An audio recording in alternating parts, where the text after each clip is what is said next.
தொகுதிகள்ல சேப்பாக்கத்துல எல்லாம் வந்து பணம் கொடுத்து விட்டு அந்த வேட்பாளருக்கு பணம் கொடுத்து தோத்து போன பிறகு, எப்பா சாமி நான் உனக்கு 5 கோடி ரூபா கொடுத்தேன், நீ வந்து ஒரு 3 கோடி ரூபா செலவு பண்ணதா நான் கேள்விப்பட்டேன், நீ அதுக்கு பாக்கி 2 கோடி ரூபா எனக்கு எப்ப தரப்போற அப்படின்னு ஒரு தொகுதியிலையும் பணம் கொடுத்துட்டு கேட்டுட்டு இருக்காரு அப்படின்னு சொல்லி அப்படி ஒரு தகவலும் வந்துட்டு இருக்கு. கேட்கக்கூடிய ஆள் தான் அவர். கேட்பாரு, அவருக்கு பணம் மட்டும் தான் நோக்கம், அதிகாரம் பணம் மட்டும் தான் நோக்கம்.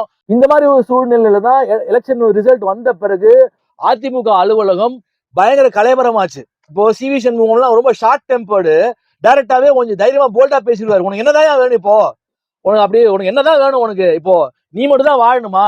அதாவது அவர் என்ன சொன்னார், சி.வி. சண்முகம் என்ன சொல்லியிருப்பாருன்னு பாத்தீங்கன்னா, என் புள்ள மேல நான் அடிச்சு சத்தியம் பண்றேன், நீ ஓம் புள்ள மேல, யாரு எடப்பாடி பழனிசாமி, நீ உன் புள்ள மேல தலையில அடிச்சு நீ சத்தியம் பண்ணு, நீ திமுகவோட இணைஞ்சு நீ ஆட்சி அமைக்கணும்னு சொன்னியா சொல்லலையா, நடந்துச்சா நடக்கலையா, நீ என்ன கேட்டியா கேட்கலையா, எது எப்படியோ எவன் கேட்டா என்ன, நானும் நீயும் அதிமுக திமுக ஒண்ணுக்குள்ள ஒண்ணு, அவ்வளவுதான். நீ அடிக்கிற மாதிரி அடி, நான் பிடிக்கிற மாதிரி பிடிக்கிறேன், நான் ஒன்னும் பிடிக்க மாட்டேன். இப்போ பாத்தீங்கன்னா எல்லாரையும் நோண்டிட்டு இருக்காங்க. எப்போ ஏவா வேலு அவர் வந்து தலைமறைவு, வெளிநாட்டுல இருக்கிறாரு, ஏன்னா அவருக்கு தெரியும் சிறைக்கு போயிடுவோன்னு. சேகர் பாபு அவரையும் இப்போ வலை வீசி தேடிட்டு இருக்காங்க, சொல்ல முடியாது, அதுவும் நடக்கும். இப்ப செந்தில் பாலாஜில இருந்து எல்லா ஊழல் வழக்குகளையும் எல்லாரையும் இப்போ தோண்ட ஆரம்பிச்சிருவாங்க. இவங்க கொஞ்சம் போல்டான டிசிஷன் எடுக்கிறாங்க. விஜயோட ஆட்சி வந்த பிறகு பாத்தீங்கன்னா அவருக்கு பண நோக்கம் இல்லை அப்படிதான் வந்து சொல்றாங்க.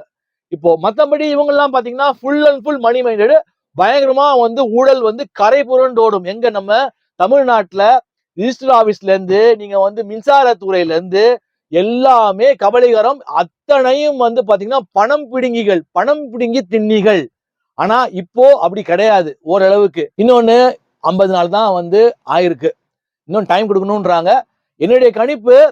ஆனா இவர்கள் ஆட்சியை கவிழ்க்கிறதுல முதல்ல வந்து இப்போ முதல்ல 6 மாசம் விடுவோம்னு சொன்னாங்க, இப்ப வந்து பேரம் பேசினாங்க, பேரம் பேசி சில பேர்ட்ட பேரம் பேசி பார்த்தாங்க, ஒத்து வரலன்னு மிரட்டி எல்லாம் பார்த்தாங்க. அதுல ஊத்தங்கரை எம்எல்ஏ தான் இந்த விஷயத்த வெளியே கொண்டு வந்திருக்கிறாரு.